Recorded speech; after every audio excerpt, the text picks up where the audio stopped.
తెలంగాణ ఏర్పాటు తర్వాత భూ రికార్డుల ప్రక్షాళన పేరుతో జరిగిన తతంగం రైతులను తీవ్ర ఇబ్బందులకు గురిచేసిందన్నారు కిసాన్ కాంగ్రెస్ సెల్ జాతీయ వైస్ ప్రెసిడెంట్ కోదండరెడ్డి. ధరణి పోర్టల్తో లక్షల కుటుంబాలు భూ హక్కులు కోల్పోయాయని తెలిపారు. కమిటీ నిర్ణయం మేరకు 15 రోజులు స్పెషల్ డ్రైవ్ నిర్వహించి 1,70,000 దరఖాస్తులు పరిష్కారం చేశామన్నారు. ఇంకా 60,000 కొత్త దరఖాస్తులు వచ్చాయని తెలిపారు. రాష్ట్ర ప్రభుత్వం రైతుల సమస్యల పరిష్కారానికి కృషి చేస్తోందన్నారు కోదండరెడ్డి. రోజు కనీసం ఒక 10 నుంచి 15 మంది బాధిత రైతులు నిజంగా వాళ్లకు భూములుండి హక్కుపత్రాలుండి అది వాళ్లకు సొంతం కాకుండా చాలా కాలంగా నిషేధిత జాబితాలో పెట్టబడ్డ భూములు వాటిని పరిష్కారం కొరకు పార్టీ పరంగా కానివ్వండి లేకపోతే కమిటీలో ఉన్న మెంబర్ కానివ్వండి నా దగ్గరికి వస్తున్నారు.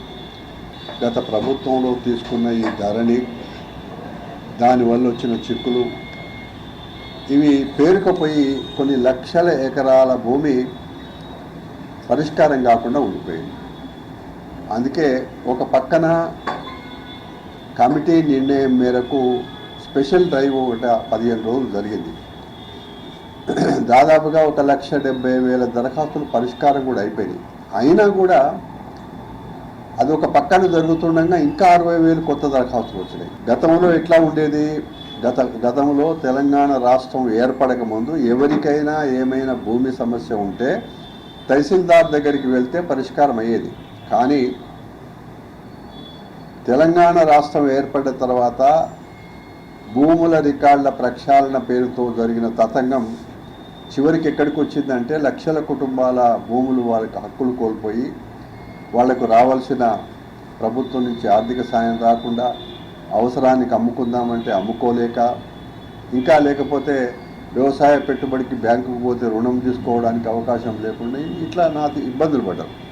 శాసనసభలో పెట్టిన 6వ చట్టంలో అనేకమైన అవకాశాలు రైతాంగానికి, భూమి హక్కు కోల్పోయిన వాళ్ళకి, అంతేకాకుండా ప్రధానంగా పూర్వం తెలంగాణ జిల్లాలలో చాలామంది తెల్ల కాగితాల మీద రాసుకునేవాళ్ళు. ఆ తెల్ల కాగితాల మీద రాసుకున్నవి కూడా దాదాపుగా 9 నుంచి 10 లక్షల దరఖాస్తులు ఎకరాల భూమి పెండింగ్లో ఉంది. దానికి కూడా 6వ చట్టంలో మార్గం ఉన్నది. ఇట్లాంటివన్నీ కూడా పరిష్కారం చేయడానికి నిన్న ఒక చరిత్రాత్మకమైన చట్టం శాసనసభలో పెట్టబడ్డది. తెలంగాణలో ఉన్న రైతాంగానికి భూమి హక్కు రావాలనే ఉద్దేశంతో నిర్ణయం తీసుకున్నారు. ఈ పబ్లిక్ డొమైన్లో పెట్టిన ఇవన్నీ కూడా నేను పొద్దున చాలామందికి ఫోన్లు చేస్తే ఇందులో ఎన్జిఓలు పనిచేస్తున్నారు. ఇంకా లేకపోతే ఈరోజే కాన్ఫరెన్స్ కూడా CCLA గారు తీసుకున్నారు. కలెక్టర్లకు కూడా ఇది వాళ్ళకు చేరింది. వాళ్ళు కూడా కొన్ని మార్పులు చేర్పుల విషయంలో వాళ్ళు కూడా సలహాలు ఇవ్వచ్చు.